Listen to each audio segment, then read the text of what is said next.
Tas, ko es noteikti no savas puses nevis iesaku, bet domāju, ir tā, ka jā, vajag tādu, kā tu saki, jā, kurš komunicē uz āru, kurš var tev padot ziņu, jo tad jau vismaz tad, kad tu esi kaut kur, un ja māja tu aizdegās, tad tu vismaz vari norēģēt un domāt. Nu, sliktākajā gadījumā šis dūmu detektors ir pieslēgts vēl pie apsardzes kompānijas, kuru tad var arī norēģēt. Vēl jau arī pastāv video novērošana, man kādu kameru telpās kādās ielikt, gluži nedzīvojamās, nu, tajā pašā tehniskajā telpā. Ir katrā ēkā kaut kādas riska grupas telpas, ar paaugstinātu riska grupu, pieņemsim, tehniskā telpa. Nu, tur ir elektrosadele, ja ir kaut kāds apkuras katls vēl kas.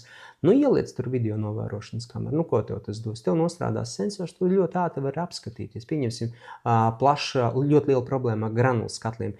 Reizēm atmosfēras spiediena izmaiņu rezultātā var to dūmu iesist iekšā.